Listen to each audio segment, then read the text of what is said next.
In the city of Vienna there once reigned a duke of such a mild and gentle temper that he suffered his subjects to neglect the laws with impunity. And there was, in particular, one law, the existence of which was almost forgotten, the duke never putting it in force during his whole reign. There was a law dooming any man to the punishment of death who should live with a woman that was not his wife. And this law, through the leniency of the duke, being utterly disregarded, the holy institution of marriage became neglected, and complaints were every day made to the duke by the parents of the young ladies in Vienna that their daughters had been seduced from their protection, and were living as the companions of single men. The good duke perceived with sorrow this growing evil among his subjects, but he thought that a sudden change in himself from the indulgence he had hitherto shown to the strict severity requisite to check this abuse would make his people, who had hitherto loved him, consider him as a tyrant. Therefore, he determined to absent himself a while from his dukedom, and depute another to the full exercise of his power, that the law against these dishonorable lovers might be put in effect, without giving offense by an unusual severity in his own person. Angelo, a man who bore the reputation of a saint in Vienna for his strict and rigid life, was chosen by the duke as a fit person to undertake this important charge. And when the duke imparted his design to Lord Selous, his chief counselor, Selous said, "If any man in Vienna be of worth to undergo such ample grace and honor, it is Lord Angelo." And now the duke departed from Vienna under pretense of making a journey into Poland, leaving Angelo to act as the Lord Deputy in his absence.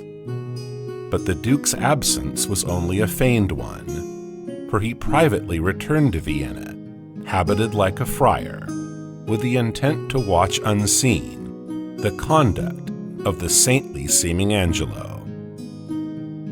It happened just about the time that Angelo was invested with his new dignity that a gentleman whose name was Claudio had seduced a young lady from her parents, and for this offense, by command of the new Lord Deputy, Claudio was taken up and committed to prison, and by virtue of the old law, which had been so long neglected, Angelo sentenced Claudio to be beheaded. Great interest was made for the pardon of young Claudio, and the good old Lord Selous himself interceded for him. "Alas," said he, "this gentleman, whom I would save, had an honorable father, for whose sake I pray you pardon the young man's transgression." But Angelo replied, "We must not make a scarecrow of the law, setting it up to frighten birds of prey, till custom, finding it harmless, makes it their perch, and not their terror. Sir, he must die."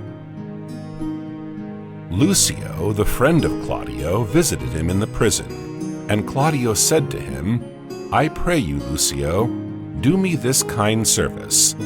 Go to my sister Isabel, who this day proposes to enter the convent of St. Clare. Acquaint her with the danger of my state. Implore her that she make friends with the strict deputy. Bid her go herself to Angelo. I have great hopes in that, for she can discourse with prosperous art, and well she can persuade. Besides, there is a speechless dialect in youthful sorrow, such as moves men." Isabel, the sister of Claudio, had, as he said, that day entered upon her novitiate in the convent, and it was her intent, after passing through her probation as a novice, to take the veil, and she was inquiring of a nun concerning the rules of the convent, when they heard the voice of Lucio, who as he entered that religious house said, "Peace be in this place." "Who is it that speaks?" said Isabel. "It is a man's voice," replied the nun. "Gentle Isabel, go to him and learn his business. You may, I may not. When you have taken the veil, you must not speak with men, but in the presence of the prioress. Then if you speak, you must not show your face, or if you show your face, you must not speak." "And have you nuns no further privileges?" said Isabel. "Are not these large enough?" replied the nun. "Yes, truly," said Isabel. "I speak not as desiring more, but rather wishing a more strict restraint upon the sisterhood, the votarists of St. Clare." Again they heard the voice of Lucio, and the nun said, "He calls again. I pray you answer him." Isabel then went out to Lucio, and in answer to his salutation said, "Peace and prosperity. Who is it that calls?" Then Lucio, approaching her with reverence, said, "Hail, Virgin, if such you be. As the roses on your cheeks proclaim, you are no less. Can you bring me to the sight of Isabel, a novice of this place, and the fair sister to her unhappy brother Claudio?" "Why her unhappy brother?" said Isabel. "Let me ask, for I am that Isabel and his sister." "Fair and gentle lady," he replied, "your brother kindly greets you by me. He is in prison." "Woe is me, for what?" said Isabel. Lucio then told her Claudio was imprisoned for seducing a young maiden. "Ah," said she, "I fear it is my cousin Juliet." Juliet and Isabel were not related, but they called each other cousin in remembrance of their school days' friendship. And as Isabel knew that Juliet loved Claudio, she feared she had been led by her affection for him into this transgression. "She it is," replied Lucio. "Why then let my brother marry Juliet," said Isabel. Lucio replied that Claudio would gladly marry Juliet, but that the Lord Deputy had sentenced him to die for his offense. "Unless," said he, "you have the grace by your fair prayer to soften Angelo, and that is my business between you and your poor brother." "Alas," said Isabel, "what poor ability is there in me to do him good? I doubt I have no power to move Angelo." "Our doubts are traitors," said Lucio, "and make us lose the good we might often win, by fearing to attempt it. Go to Lord Angelo. When maidens sue and kneel and weep, men give like gods." "I will see what I can do," said Isabel. "I will but stay to give the prioress notice of the affair, and then I will go to Angelo. Commend me to my brother. Soon at night I will send him word of my success." Isabel hastened to the palace and threw herself on her knees before Angelo, saying, "I am a woeful suitor to your honor, if it will please your honor to hear me." "Well, what is your suit?" said Angelo. She then made her petition in the most moving terms for her brother's life. But Angelo said, "Maiden, there is no remedy. Your brother is sentenced and he must die." "Oh, just but severe law," said Isabel. "I had a brother then. Heaven keep your honor." And she was about to depart. But Lucio, who had accompanied her, said, "Give it not over so. Return to him again, entreat him, kneel down before him, hang upon his gown. You are too cold. If you should need a pin, you could not with a more tame tongue desire it." Then again Isabel on her knees implored for mercy. "He is sentenced," said Angelo. "It is too late." "Too late," said Isabel. "Why, no. I that do speak a word may call it back again. Believe this, my lord, no ceremony that to great ones belongs, not the king's crown, nor the deputed sword, the marshal's truncheon, nor the judge's robe, becomes them with one half so good a grace as mercy does." "Pray you be gone," said Angelo. But still Isabel entreated, and she said, If my brother had been as you, and you as he, you might have slipped like him, but he, like you, would not have been so stern. I would to heaven I had your power, and you were Isabel. Should it then be thus? No, I would tell you what it were to be a judge, and what a prisoner. Be content, fair maid, said Angelo. It is the law, not I, condemns your brother. Were he my kinsman, my brother, or my son, it should be thus with him. He must die tomorrow. Tomorrow, said Isabel. Oh, that is sudden. Spare him, he is not prepared for death. Even for our kitchens we kill the fowl in season. Shall we serve heaven with less respect than we minister to our gross selves? Good, my lord, bethink you. None have died for my brother's offense, though many have committed it. So you would be the first that gives this sentence, and he the first that suffers it. Go to your own bosom, my lord. Knock there and ask your heart what it does know that is like my brother's fault. If it confess a natural guiltiness such as his is, let it not sound a thought against my brother's life. Her last words more moved Angelo than all she had before said, for the beauty of Isabel had raised a guilty passion in his heart, and he began to form thoughts of dishonorable love, such as Claudio's crime had been. And the conflict in his mind made him to turn away from Isabel. But she called him back, saying, Gentle, my lord, turn back. Hark how I will bribe you.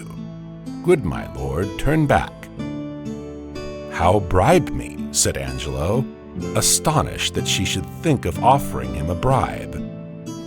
Aye, said Isabel, with such gifts that heaven itself shall share with you, not with golden treasures, or those glittering stones, whose price is either rich or poor, as fancy values them, but with true prayers that shall be up to heaven before sunrise, prayers from preserved souls, from fasting maids whose minds are dedicated to nothing temporal.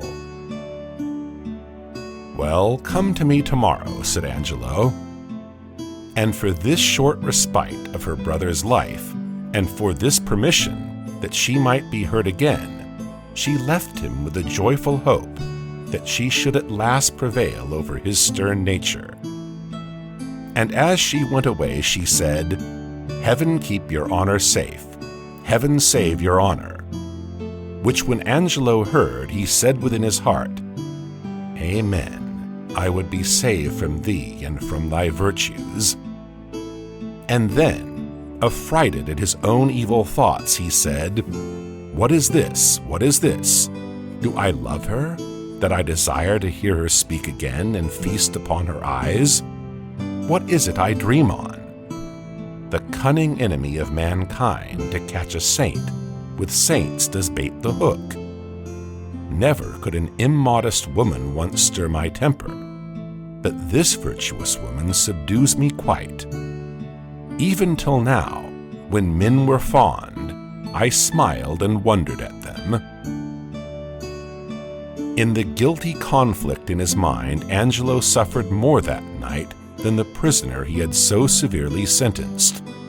For in the prison Claudio was visited by the good Duke, who in his friar's habit taught the young man the way to heaven, preaching to him the words of penitence and peace.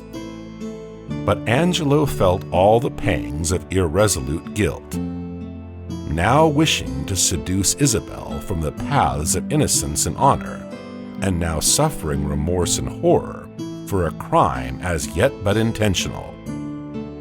But in the end his evil thoughts prevailed, and he who had so lately started at the offer of a bribe resolved to tempt this maiden with so high a bribe as she might not be able to resist, even with the precious gift of her dear brother's life. When Isabel came in the morning, Angelo desired she might be admitted alone to his presence, and being there he said to her, if she would yield to him her virgin honor and transgress even as Juliet had done with Claudio, he would give her her brother's life. "For," said he, "I love you, Isabel." "My brother," said Isabel, "did so love Juliet, and yet you tell me he shall die for it."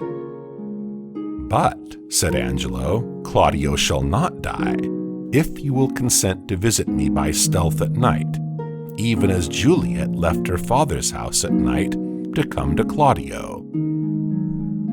Isabel, in amazement at his words that he should tempt her to the same fault for which he passed sentence upon her brother, said, "I would do as much for my poor brother as for myself. That is, were I under sentence of death, the impression of keen whips I would wear as rubies, and go to my death as to a bed that longing I had been sick for, ere I would yield myself up to this shame." And then she told him she hoped he only spoke these words to try her virtue. But he said, "Believe me, on my honor, my words express my purpose." Isabel, angered to the heart to hear him use the word honor to express such dishonorable purposes, said, "Ha! Little honor, to be much believed, and most pernicious purpose. I will proclaim thee, Angelo, look for it. Sign me a present pardon for my brother, or I will tell the world aloud what man thou art." "Who will believe you, Isabel?" said Angelo. "My unsoiled name, the austereness of my life, my word vouched against yours, will outweigh your accusation. Redeem your brother by yielding to my will, or he shall die tomorrow. As for you, say what you can. My false will overweigh your true story. Answer me tomorrow." "To whom should I complain? Did I tell this, who would believe me?" said Isabel, as she went towards the dreary prison where her brother was confined. When she arrived there, her brother was in pious conversation with the Duke, who in his friar's habit had also visited Juliet, and brought both these guilty lovers to a proper sense of their fault. And unhappy Juliet, with tears and a true remorse, confessed that she was more to blame than Claudio, in that she willingly consented to his dishonorable solicitations. As Isabel entered the room where Claudio was confined, she said, "Peace be here, grace and good company." "Who is there?" said the disguised Duke. "Come in. The wish deserves a welcome." "My business is a word or two with Claudio," said Isabel. Then the Duke left them together and desired the provost, who had the charge of the prisoners, to place him where he might overhear their conversation. "Now, sister, what is the comfort?" said Claudio. Isabel told him he must prepare for death on the morrow. "Is there no remedy?" said Claudio. "Yes, brother," replied Isabel, "there is, but such a one as, if you consented to it, would strip your honor from you and leave you naked." "Let me know the point," said Claudio. "Oh, I do fear you, Claudio," replied his sister, "and I quake lest you should wish to live, and more respect, the trifling term of 6 or 7 winters added to your life, than your perpetual honor. Do you dare to die? The sense of death is most in apprehension, and the poor beetle that we tread upon feels a pang as great as when a giant dies." "Why do you give me this shame?" said Claudio. "Think you I can fetch a resolution from flowery tenderness? If I must die, I will encounter darkness as a bride and hug it in my arms."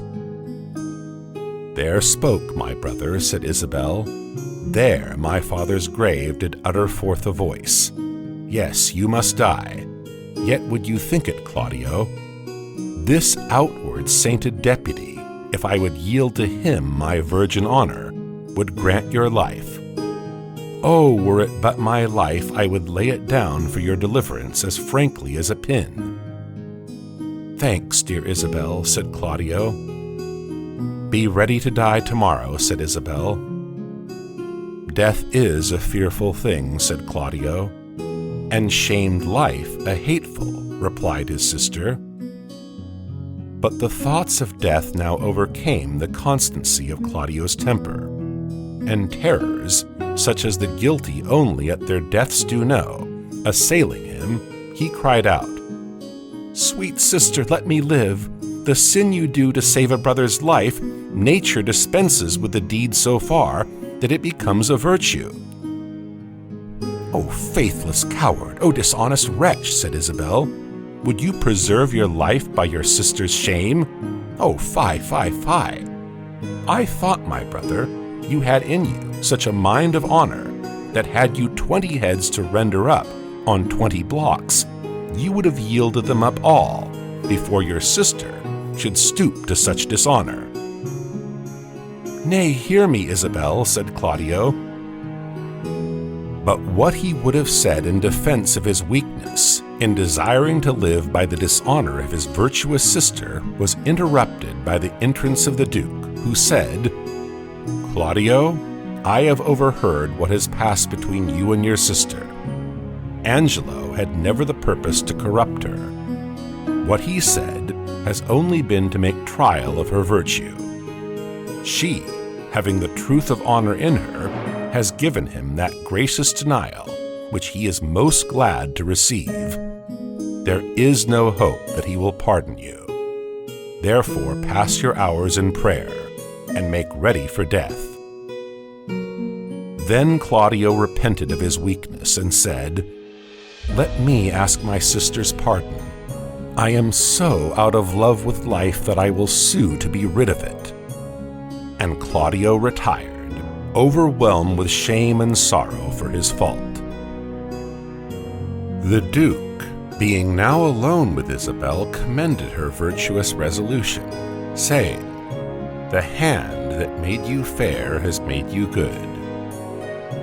"Oh," said Isabel, "how much is the good Duke deceived in Angelo! If ever he return, and I can speak to him, I will discover his government." Isabel knew not that she was even now making the discovery she threatened.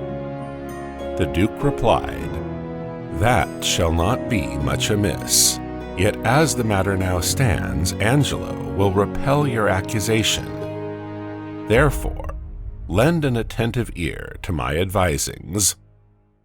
I believe that you may most righteously do a poor wronged lady a merited benefit, redeem your brother from the angry law, do no stain to your own most gracious person, and much please the absent Duke, if peradventure he shall ever return to have notice of this business." Isabel said she had a spirit to do anything he desired, provided it was nothing wrong.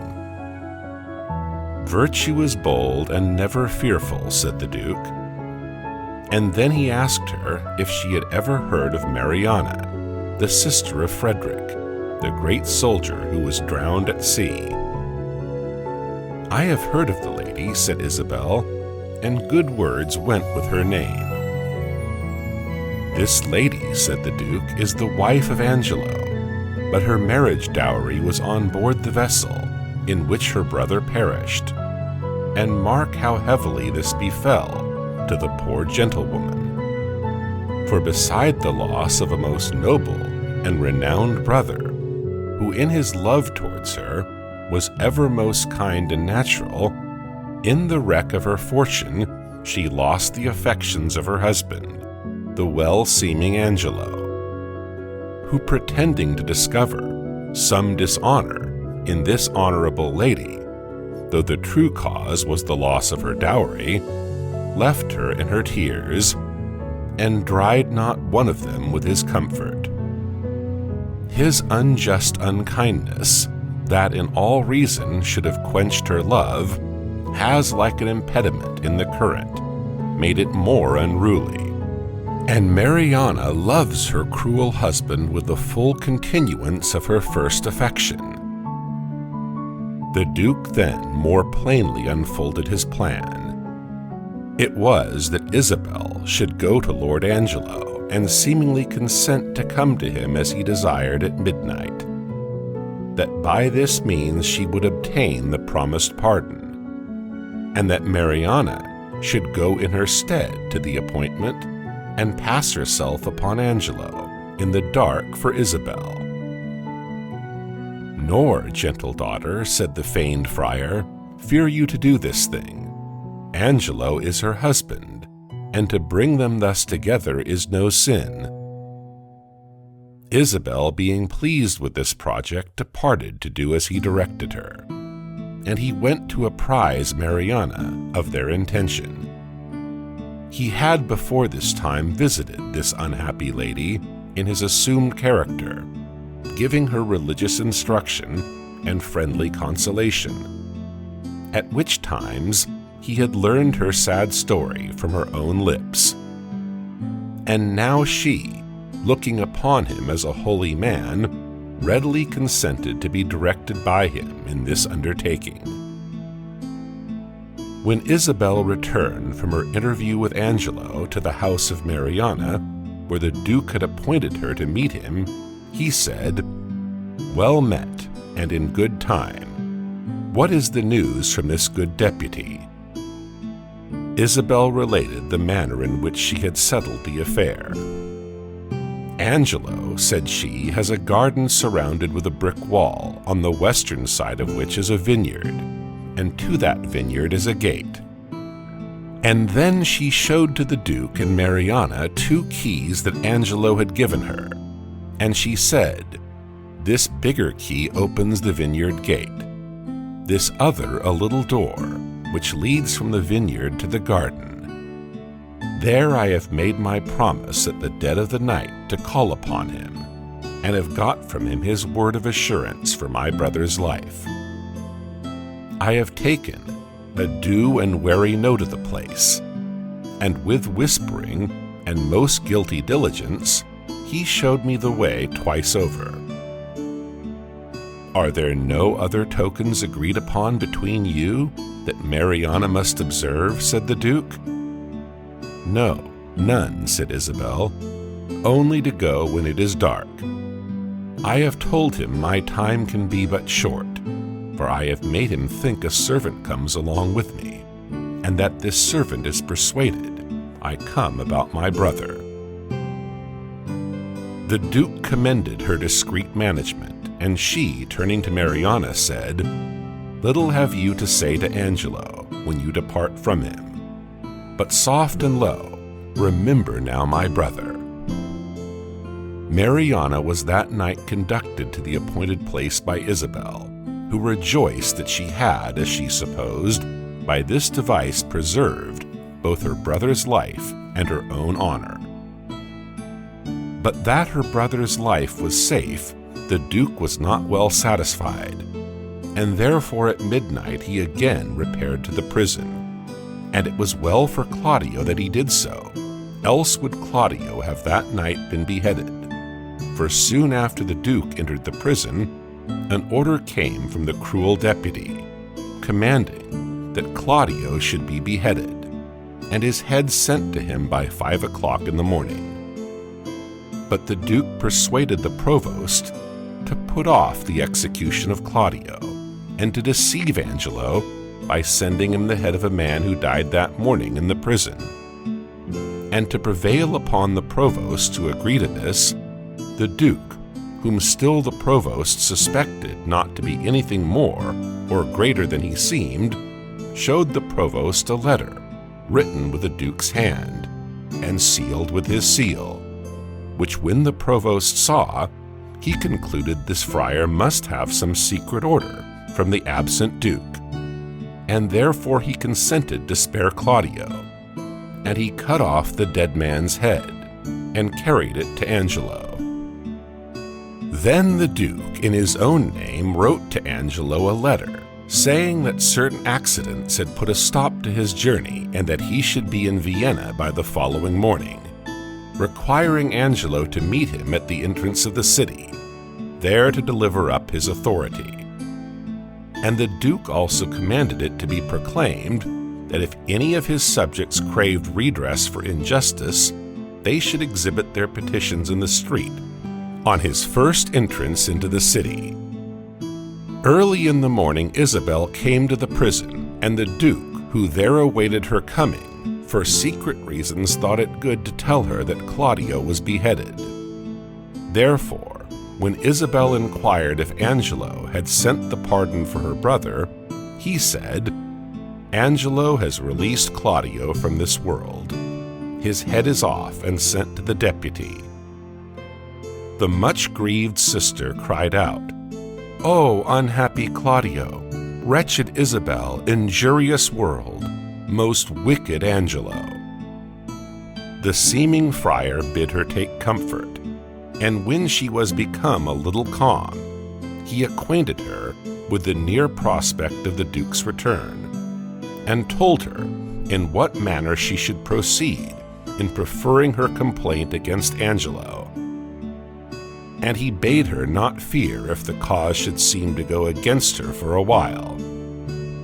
Leaving Isabel sufficiently instructed, he next went to Mariana, and gave her counsel in what manner she also should act. Then the Duke laid aside his friar's habit, and in his own royal robes, amidst a joyful crowd of his faithful subjects, assembled to greet his arrival, entered the city of Vienna, where he was met by Angelo, who delivered up his authority in the proper form. And there came Isabel, in the manner of a petitioner for redress, and said, "Justice, most royal Duke, I am the sister of one Claudio, who for the seducing a young maid was condemned to lose his head. I made my suit to Lord Angelo for my brother's pardon. It were needless to tell your grace how I prayed and kneeled, how he repelled me, and how I replied, for this was of much length. The vile conclusion I now begin with grief and shame to utter. Angelo would not but my yielding to his dishonorable love release my brother, and after much debate within myself, my sisterly remorse overcame my virtue, and I did yield to him. But the next morning betimes, Angelo forfeited his promise, sent a warrant for my poor brother's head." The Duke affected to disbelieve her story, and Angelo said that grief for her brother's death, who had suffered by the due course of the law, had disordered her senses. And now another suitor approached, which was Mariana. And Mariana said, "Noble prince, as there comes light from heaven, and truth from breath, as there is sense in truth and truth in virtue, I am this man's wife. And, my good lord, the words of Isabel are false. For the night she says she was with Angelo, I passed that night with him in the garden house. As this is true, let me in safety rise, or else forever be fixed here a marble monument." Then did Isabel appeal for the truth of what she had said to Friar Lodowick, that being the name the Duke had assumed in his disguise. Isabel and Mariana had both obeyed his instructions in what they said, the Duke intending that the innocence of Isabel should be plainly proved in that public manner before the whole city of Vienna.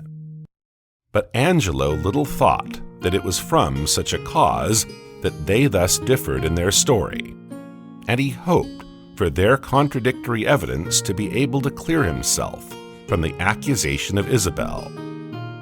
And he said, assuming the look of offended innocence, "I did but smile till now, but good my lord, my patience here is touched, and I perceive these poor distracted women are but the instruments of some greater one, who sets them on. Let me have way, my lord, to find this practice out." "Aye, with all my heart," said the Duke, "and punish them to the height of your pleasure." You, Lord Aeschylus, sit with Lord Angelo. Lend him your pains to discover this abuse. The friar is sent for that set them on, and when he comes, do with your injuries as may seem best in any chastisement. I for a while will leave you, but stir not you, Lord Angelo, till you have well determined upon this slander. The Duke then went away, leaving Angelo well pleased to be deputed judge and umpire in his own cause. But the Duke was absent only while he threw off his royal robes and put on his friar's habit. And in that disguise again he presented himself before Angelo and Aeschylus. And the good old Aeschylus, who thought Angelo had been falsely accused, said to the supposed friar, "Come, sir, did you set these women on to slander Lord Angelo?" He replied, "Where is the Duke? It is he who should hear me speak." Aeschylus said, "The Duke is in us, and we will hear you. Speak justly."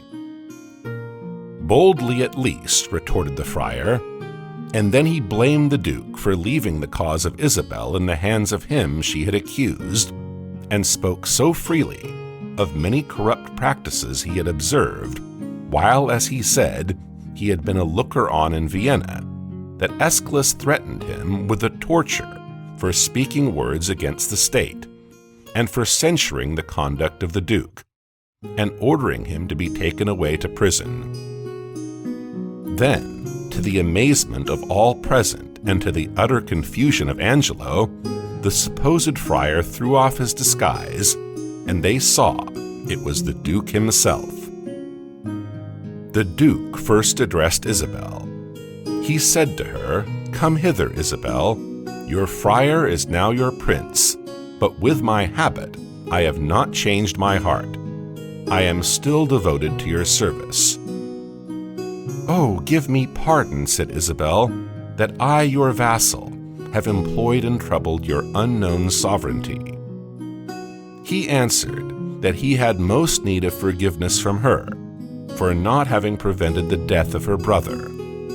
For not yet would he tell her that Claudio was living, meaning first to make a further trial of her goodness. Angelo now knew the Duke had been a secret witness of his bad deeds, and he said, "Oh, my dread lord, I should be guiltier than my guiltiness, to think I can be undiscernible, when I perceive your grace, like power divine, has looked upon my actions. Then, good prince, no longer prolong my shame, but let my trial be my own confession. Immediate sentence and death is all the grace I beg." The Duke replied, "Angelo, thy faults are manifest. We do condemn thee to the very block where Claudio stooped to death. And with like haste away with him, and from his possessions, Mariana, we do, in state and widow you withal, to buy you a better husband." "Oh, my dear lord," said Mariana, "I crave no other, nor no better man." And then on her knees, even as Isabel had begged the life of Claudio, did this kind wife of an ungrateful husband beg the life of Angelo. And she said, "Gentle my liege, O good my lord, sweet Isabel, take my part. Lend me your knees, and all my life to come I will lend you all my life, to do you service." The Duke said, "Against all sense you importune her. Should Isabel kneel down to beg for mercy, her brother's ghost would break his paved bed, and take her hence in horror." Still, Mariana said, "Isabel, sweet Isabel, do but kneel by me. Hold up your hand, say nothing. I will speak all. They say, best men are molded out of faults, and for the most part become much the better for being a little bad. So may my husband. Oh, Isabel, will you not lend a knee?" The Duke then said, "He dies for Claudio." But much pleased was the good Duke when his own Isabel, from whom he expected all gracious and honorable acts, kneeled down before him and said, "Most bounteous sir, look, if it please you, on this man condemned, as if my brother lived. I partly think a due sincerity governed his deeds, till he did look on me. Since it is so, let him not die. My brother had but justice, in that he did the things for which he died." The Duke, as the best reply he could make to this noble petitioner for her enemy's life, sending for Claudio from his prison house, where he lay doubtful of his destiny, presented to her this lamented brother living. And he said to Isabel, "Give me your hand, Isabel, for your lovely sake I pardon Claudio. Say you will be mine, and he shall be my brother too." By this time Lord Angelo perceived he was safe, and the Duke, observing his eye to brighten up a little, said, "Well, Angelo, look that you love your wife. Her worth has obtained your pardon. Joy to you, Mariana. Love her, Angelo. I have confessed her and know her virtue." Angelo remembered, when dressed in little brief authority, how hard his heart had been, and felt how sweet is mercy.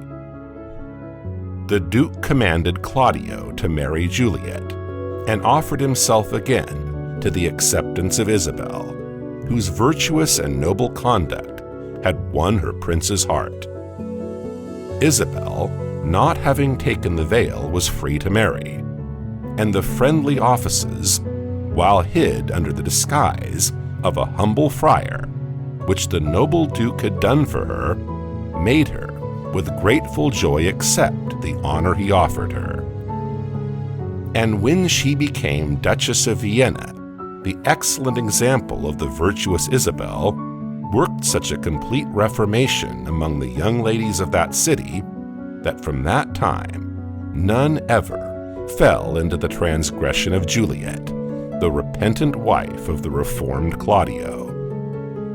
And the mercy-loving Duke long reigned with his beloved Isabel, the happiest of husbands and of princes.